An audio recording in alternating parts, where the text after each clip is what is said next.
Good morning student. Shri BB and PB Hirpara કન્યા વિદ્યાલય કાલાવડમાં આપણું સ્વાગત છે. આજે આપણે વિજ્ઞાન પાઠ 14 નૈસર્ગિક સ્ત્રોત વિશે જાણીશું.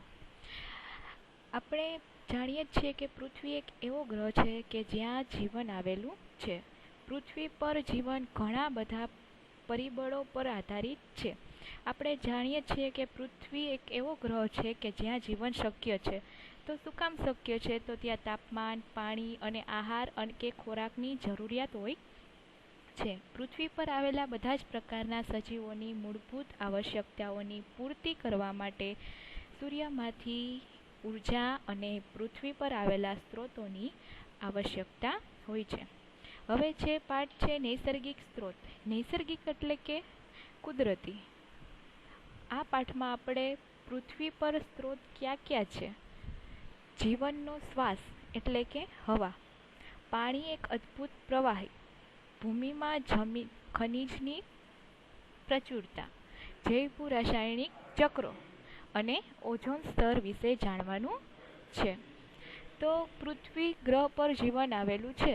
તો જીવન માટે આવશ્યક તાપમાન, વધુ માત્રામાં પાણી, આહારની જરૂરિયાત હોય છે. એ દરેક સજીવોને જરૂર પડે છે. પૃથ્વી પર સજીવોની મૂળભૂત આવશ્યકતાઓની પૂર્તિ માટે સૂર્યમાંથી ઉર્જા અને પૃથ્વી પર રહેલા પાણી, વાયુઓ અને અન્ય પરિબળો પ્રાપ્ત છે. પૃથ્વી પરનું જીવન આ બધા જ પરિબળો પર આધાર રાખે છે અને સરળતાથી ઉપલબ્ધ છે. આથી પૃથ્વી ગ્રહ પર જીવન આવેલું છે.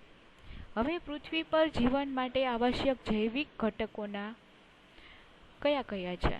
તો હવા, પાણી અને ભૂમિ. આ 3 અજૈવિક ઘટકો છે. તો એ અજૈવિક ઘટકોમાં રચાતા આવરણ કયા કયા છે? તો પેલું છે મૃદાવરણ. તો પૃથ્વીનું સૌથી ઉપરનું સ્તર ખડકો અને ભૂમિ વડે રચાયેલું છે. તેને મૃદાવરણ કહે છે. સમગ્ર પૃથ્વીને ચાદરની જેમ ઢાંકતા વાયુ કે હવાના આવરણને વાતાવરણ કહે છે. હવે છે જલાવરણ. તો પૃથ્વીનો 75% ભાગ પાણીનો બનેલો છે. તેમાં ભૂગર્ભીય જળનો પણ સમાવેશ થાય છે. આ સમગ્રને જલાવરણ કહે છે. હવે 75% ભાગ પાણીનો છે, તો બાકી રહેલો ભાગ 25%માં શું છે? તો ભૂમિ છે. હવે છે જીવાવરણ. કોને કહેવાય? તો જીવને આશ્રય અથવા આધાર આપતા પૃથ્વીના ગાઢ આવરણો જેમ કે વાતાવરણ, મૃદાવરણ અને જલાવરણ એકબીજામાં ભળી જઈને જીવનની સંભાવના શક્ય બનાવે છે. તેને જીવાવરણ કહે છે. જીવંત ઘટકો ત્યાં જ જોવા મળે છે જ્યાં આ ત્રણેય આવરણો આવેલા હોય છે. જીવાવરણોમાં જૈવિક ઘટકો તરીકે સજીવો જેમ કે વનસ્પતિઓ, પ્રાણીઓ અને સૂક્ષ્મજીવો અને અજૈવિક ઘટકો તરીકે હવા, પાણી અને ભૂમિનો સમાવેશ થાય છે. હવે છે બીજું જીવનનો શ્વાસ એટલે કે હવા. તો શા માટે જીવન શુક્ર તેમજ મંગળ ગ્રહો પર શક્ય નથી? તો આપણે એ પણ જોઈએ. તો પૃથ્વી પર જીવન છે કારણ કે પૃથ્વીની ફરતે ચાદરની જેમ ઢાંકતી હવાનું આવરણ વાતાવરણમાં આવેલું છે. હવામાં સજીવ જીવના નિભાવ માટે નાઇટ્રોજન, ઓક્સિજન અને કાર્બન ડાયોક્સાઇડ આવેલા છે. જેમાં 21% ઓક્સિજન છે, 0.03% કાર્બન ડાયોક્સાઇડ છે. પૃથ્વી પર હવાના ઘટકો પૃથ્વી પરના જીવનમાં પરિણમે છે. શુક્ર તેમજ મંગળ જેવા ગ્રહો પર વાતાવરણનો મુખ્ય ઘટક કાર્બન ડાયોક્સાઇડ છે, જેનું પ્રમાણ છે 95 થી 97% છે. સજીવ જીવન માટે શ્વાસમાં જરૂરી ઓક્સિજન પ્રાપ્ત ન હોવાથી ત્યાં જીવન શક્ય નથી. હવે છે કાર્બન ડાયોક્સાઇડની મુક્ત કરતી ક્રિયાઓ. સુકોષકેન્દ્રીય કોષો અને આદિકોષકેન્દ્રીય કોષો. એની ક્રિયાશીલતા માટે ઉર્જા મેળવવા માટે ગ્લુકોઝનું ઓક્સિજનની હાજરીમાં મદદહન કરાય છે. તેને કોષીય શ્વસન કહે છે. આ ક્રિયામાં કાર્બન ડાયોક્સાઇડ વાયુ મુક્ત થાય છે. હવે આ ગ્લુકોઝ એટલે કે C6H12O6 પ્લસ ઓક્સિજનની હાજરીમાં અને પ્લસ પાણીની હાજરીમાં પ્રક્રિયા થતાં કાર્બન ડાયોક્સાઇડ પ્લસ પાણી અને પ્લસ ઉર્જા મુક્ત થાય છે. હવે જોઈએ કે કેવી રીતના મુક્ત થાય છે. તો ગ્લુકોઝ C6H12O6 પ્લસ ઓક્સિજનના 6 અણુઓ પ્લસ પાણીના 6 અણુઓ, બરાબર. એટલે કાર્બનના 6 અણુઓ એટલે 6 પ્લસ ઓક્સિજનના કેટલા છે? 2 અણુઓ એટલે વિદ્યાર્થીની બહેનો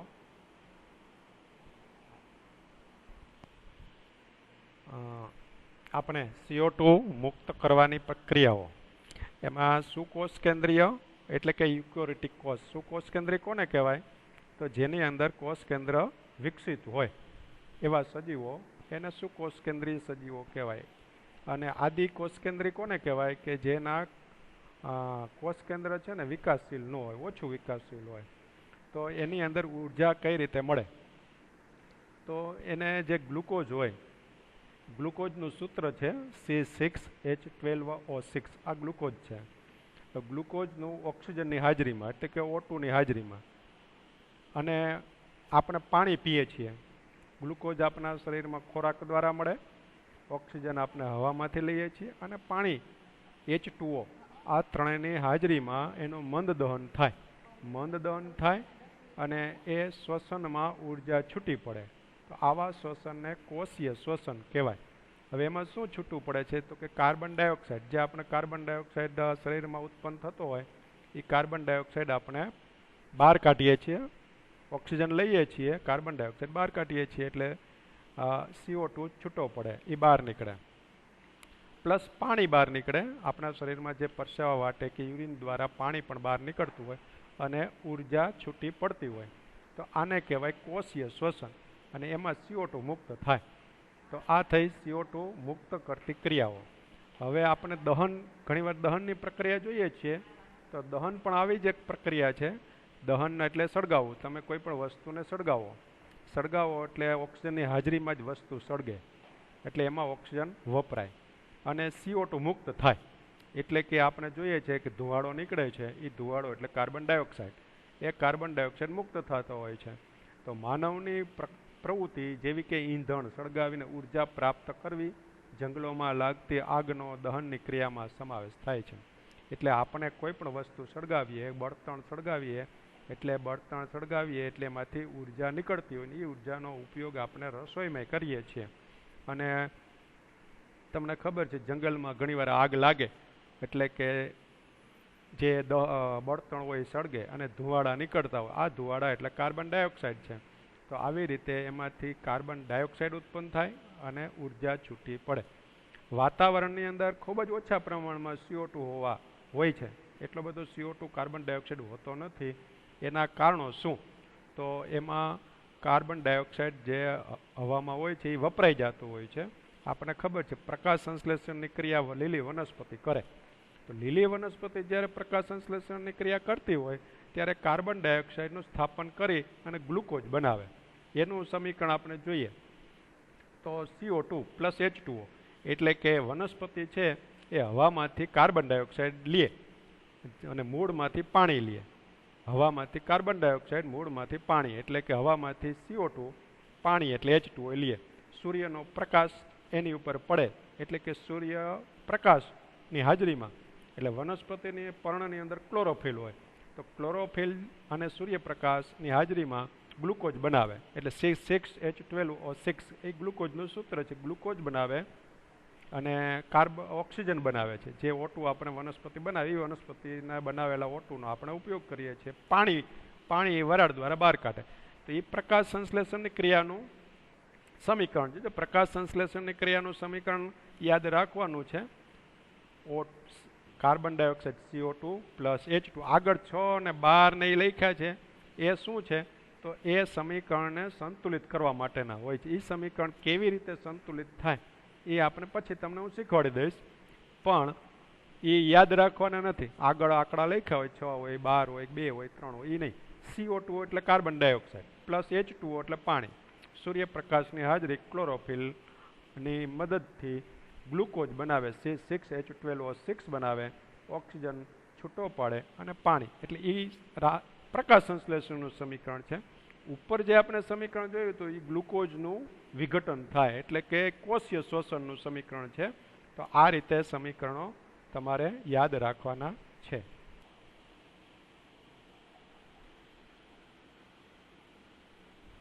ઘણા દરિયાઈ પ્રાણીઓ તેમના કવચના નિર્માણમાં પાણીમાં દ્રાવ્ય કાર્બોનેટનો ઉપયોગ કરે છે.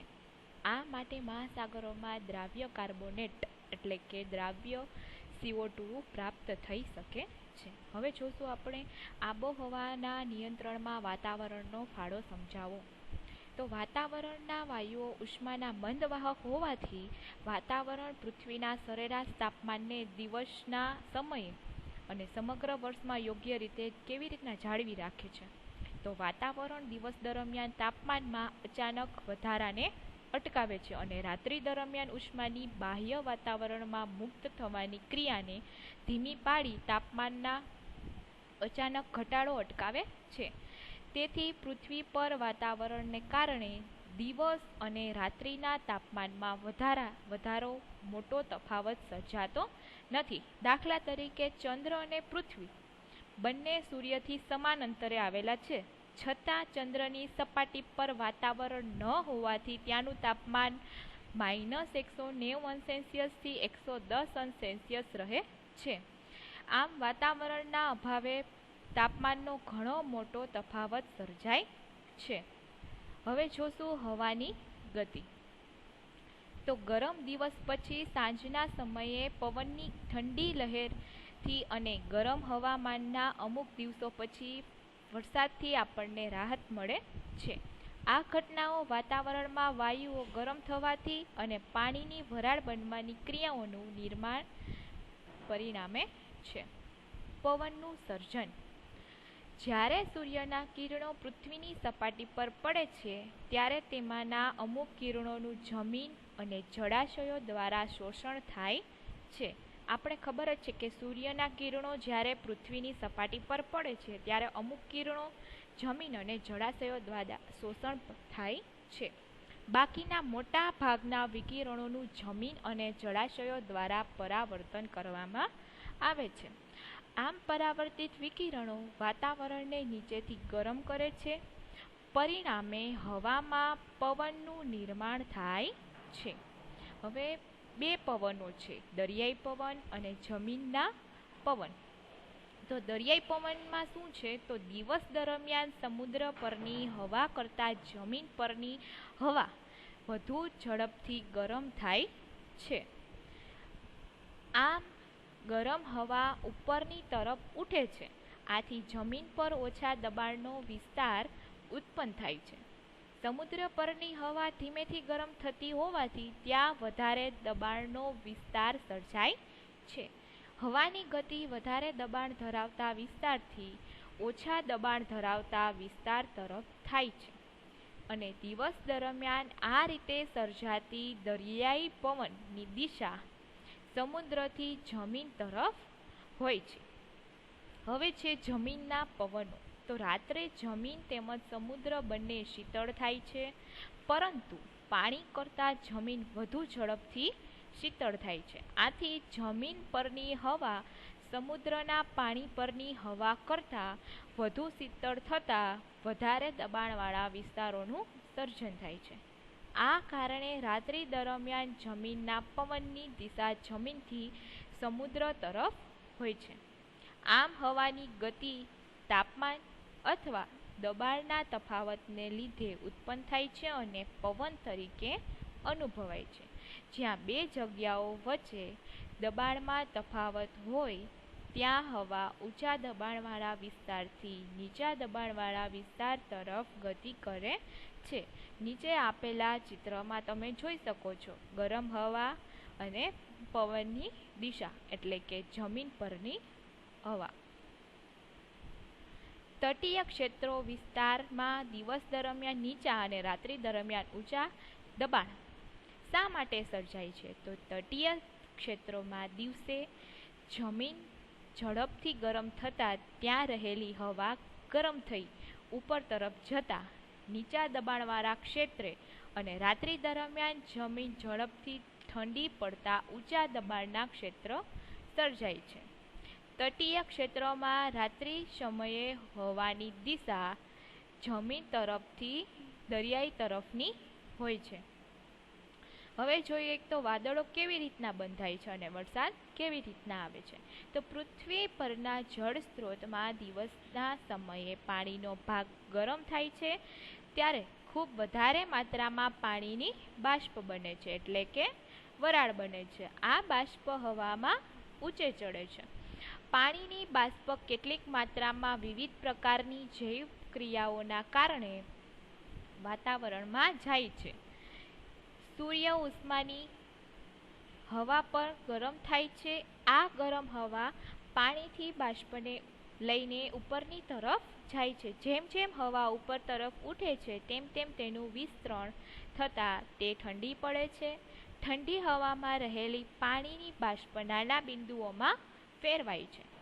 હવામાં તરતા ધૂળના રજકણો અને અન્ય દ્રવ્યો પાણીના નાના બિંદુઓને તેમની ફરતે એકત્રિત કરે છે. મોટા પ્રમાણમાં પાણીના નાના બિંદુઓ એકત્રિત થતાં વાદળો બંધાય છે. પાણીના નાના બિંદુઓ સંઘનનની પ્રક્રિયાથી પાણીના બિંદુઓ કદમાં વધે છે. પાણીના બિંદુઓનું વજન વધવાથી તે જમીન પર વરસાદ સ્વરૂપે પડે છે. ક્યારેક હવાનું તાપમાન ખૂબ જ ઓછું થઈ જાય ત્યારે હિમવર્ષા કે કરાના સ્વરૂપે રૂપાંતરિત થાય છે. નીચે આપેલા ચિત્રમાં તમે જોઈ શકો છો કે ક્યાં બાષ્પીભવન થાય છે, ક્યાં સંઘનનની પ્રક્રિયા થાય છે અને ક્યાં વરસાદ સ્વરૂપે વરસે છે. હવે છે હવાનું પ્રદૂષણ એટલે શું અને કેવી રીતના પ્રદૂષણ ફેલાય છે અને એની અસરો. હવાનું પ્રદૂષણ હવામાં હાનિકારક પદાર્થોના ઉમેરવાથી તેની ગુણવત્તામાં થતા ઘટાડાને હવાનું પ્રદૂષણ કહે છે. આજે હવાનું પ્રદૂષણ એક વૈશ્વિક સમસ્યા બની ગઈ છે. હવાનું પ્રદૂષણ કોલસો અને પેટ્રોલિયમ પદાર્થો જેવા કે અશ્મિ બળતણના દહનથી થાય છે. અશ્મિ બળતણના દહન સાથે તેમાં ઓછી માત્રામાં રહેલા નાઇટ્રોજન અને સલ્ફરના દહનથી નાઇટ્રોજન અને સલ્ફર ઓક્સાઇડના ઉત્પન્ન થઈ હવામાં ભળે છે.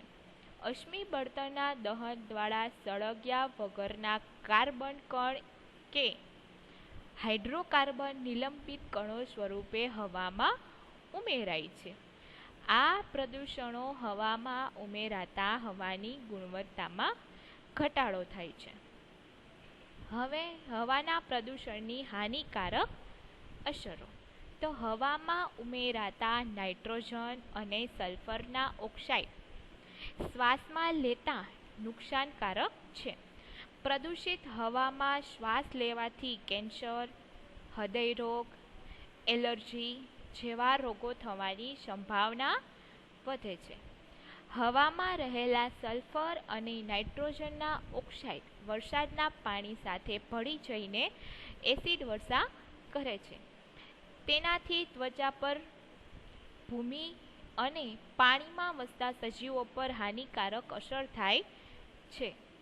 હાઇડ્રોકાર્બન પ્રદૂષકો નિલંબિત કણો સ્વરૂપે વધારે માત્રામાં હોય ત્યારે વાતાવરણને ધૂંધળું બનાવે છે. શિયાળામાં નિલંબિત કણો સાથે પાણી સંઘનિત થઈ ધુમ્મસ બનાવે છે, જે વાહન અકસ્માત વધારે છે. શુક્ર અને મંગળ ગ્રહોના વાતાવરણથી આપણું વાતાવરણ કેવી રીતના ભિન્ન છે. તો શુક્ર અને મંગળ ગ્રહના વાતાવરણમાં 95થી 97% સુધી કાર્બન ડાયોક્સાઇડ છે, જ્યારે પૃથ્વીના વાતાવરણમાં 0.03% કાર્બન ડાયોક્સાઇડ છે. આ ઉપરાંત આપણા વાતાવરણમાં નાઇટ્રોજન, ઓક્સિજન, પાણીની બાષ્પ વગેરેની હાજરી દ્વારા શુક્ર અને મંગળ ગ્રહના વાતાવરણથી આપણું વાતાવરણ ભિન્ન છે. વાતાવરણની હવા ઉષ્માની મંદવાહક હોવાથી પૃથ્વીના તાપમાનને દિવસના સમયે અને સમગ્ર વર્ષ દરમિયાન લગભગ નિયત રાખે છે. આ ઉપરાંત ઓઝોન સ્તરના કારણે વાતાવરણ એક કામળા કે ચાદરની જેમ કાર્ય કરે છે.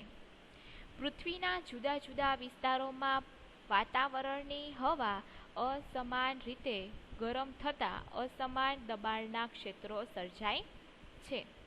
આવા વધુ દબાણવાળા ક્ષેત્ર અને ઓછા દબાણવાળા ક્ષેત્ર હવાની ગતિનું કારણ છે. દિવસના સમયે તળાવ, સરોવર, નદી, દરિયાનું પાણીનું બાષ્પીભવન થતાં પાણીની બાષ્પ બને છે. પાણીની બાષ્પ ગરમ હવા સાથે વાતાવરણમાં ઊંચે જાય છે. ચોક્કસ ઊંચાઈએ હવા ઠંડી પડતા પાણીની બાષ્પ સંઘનન પામી પાણીના નાના ટીપામાં ફેરવાય છે. આ રીતે વાદળોનું નિર્માણ થાય છે. મનુષ્યની 3 પ્રવૃત્તિનો ઉલ્લેખ કરો કે જે હવાના પ્રદૂષણ તરીકે દોરી જાય છે. તો હવાના પ્રદૂષણ તરફ દોરી જતી મનુષ્યની 3 પ્રવૃત્તિઓ છે. પહેલી છે વાહનનો ધુમાડો, બીજું છે ઉદ્યોગોમાંથી મુક્ત થતો ધુમાડો, ત્રીજું છે કોલસો, પેટ્રોલિયમ પદાર્થો જેવા અશ્મિ બળતણનું દહન. જોઈશું પાણી વિશે. તો પૃથ્વી પર પાણીનું વિતરણ કેવી રીતના થયેલું છે? તો પૃથ્વીનું સપાટી મોટો ભાગ પાણી ધરાવે છે. પાણી સપાટી ઉપરાંત પૃથ્વીમાં, ભૂમિમાં અને કેટલુંક પાણી બાષ્પ સ્વરૂપે વાતાવરણમાં હોય છે. તો સપાટીય જળમાં 2 પ્રકારના જળ છે, ખારું પાણી અને મીઠું પાણી. તો પૃથ્વીની સપાટી પર મળી આવતું મોટા ભાગનું પાણી દરિયાઈ અને મહાસાગરોમાં ખારા પાણી તરીકે હોય છે. અને મીઠું પાણી તો નદી, ઝરણા, તળાવોમાં પાણી ઉપરાંત ભૂમિગત પાણી મીઠા પાણી તરીકે હોય છે. ધ્રુવો પર બરફ સ્વરૂપે તેમજ હિમ આચ્છાદિત પર્વતો મીઠું પાણી ઘન સ્વરૂપે ધરાવે છે. હવે છે પ્રાણીઓમાં પાણીની જરૂરિયાત. પ્રાણીઓમાં બધી કોષીય પ્રક્રિયાઓ પાણીના માધ્યમમાં થાય છે. આપણા શરીરમાં કે કોષોમાં થતી બધી પ્રક્રિયાઓ માટે જરૂરી પદાર્થો પાણીમાં દ્રાવ્ય એટલે કે ઓગળેલા હોય છે. શરીરમાં એક ભાગથી બીજા ભાગમાં પદાર્થોનું વહન દ્રાવ્ય અવસ્થામાં થતું હોવાથી પ્રાણીઓ તેમાંના શરીરમાં પાણીની માત્રામાં સંતુલિત રાખે છે. સ્થળ જ પ્રાણીઓને જીવન ટકાવવા માટે મીઠા પાણીની જરૂર રહેલી છે, કારણ કે ખારા પાણીમાં રહેલા ક્ષારનું વધારે પ્રમાણ તેમના શરીર સહન કરી શકતા નથી, માટે તે ખારા પાણીઓ વાપરી શકતા નથી. પાણીની પ્રાપ્યતાનું મહત્વ. તો પ્રત્યેક જાતિના વર્ગને એક ચોક્કસ વિસ્તારમાં જીવિત રહેવા માટે પાણીની પ્રાપ્યતા ક્ષમક બનાવે છે. તે માત્ર સજીવ સંખ્યાનું નિર્ધારણ કરતા નથી, પરંતુ જે વિસ્તારની જૈવ વિવિધતાનું પણ નિર્ધાર કરે છે. પાણીની પ્રાપ્યતા જે તે વિસ્તારનું જીવન માટેનું આવશ્યક પરિબળ છે. જે તે સ્થળે જીવનની સંભાવના નક્કી કરતો મહત્વપૂર્ણ સ્ત્રોત પાણી છે. હવે છે જળ પ્રદૂષણ કેવી રીતના થાય છે?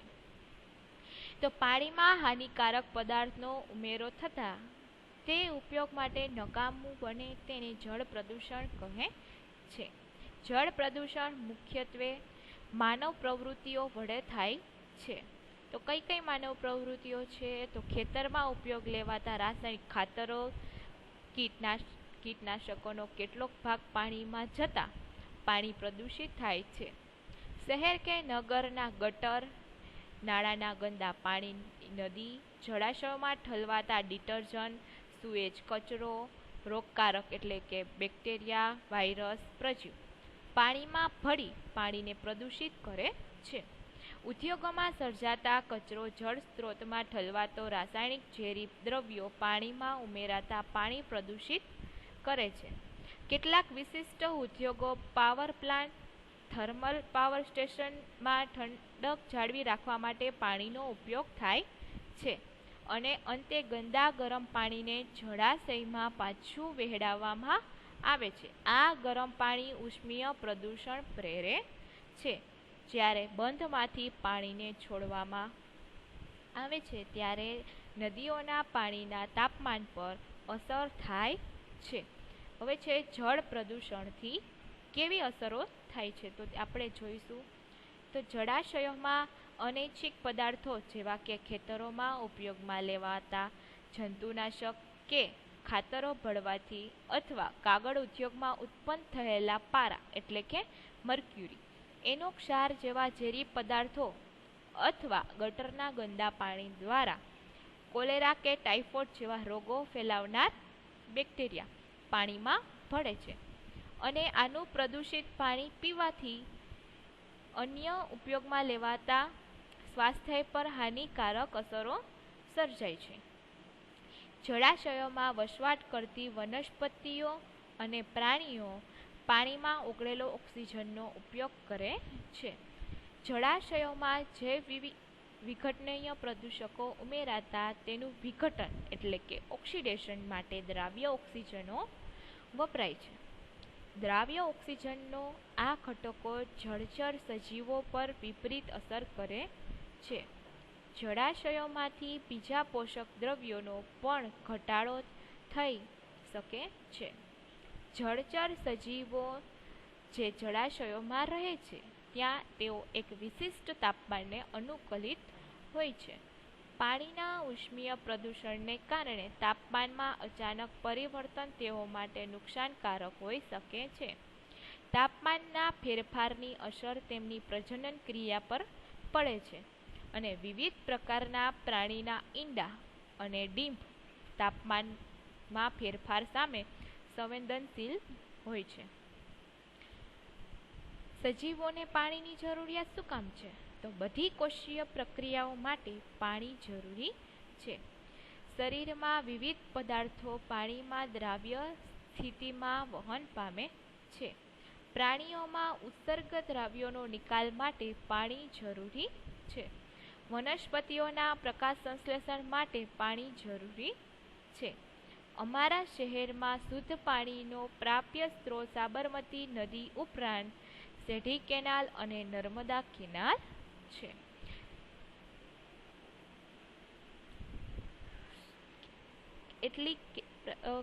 કેટલીક એવી પ્રવૃત્તિઓ છે કે જે પાણીના સ્ત્રોતને પ્રદૂષિત કરે છે, જેમ કે સુએજ કચરો, ઉદ્યોગોનો કચરો, અંધશ્રદ્ધાને કારણે પૂજાની સામગ્રી નદીના પાણીમાં પધરાવવી, મૂર્તિઓના વિસર્જન, અસ્થિ વિસર્જન નદીના પાણીમાં કરવાથી પ્રદૂષિત કરવામાં આવે છે.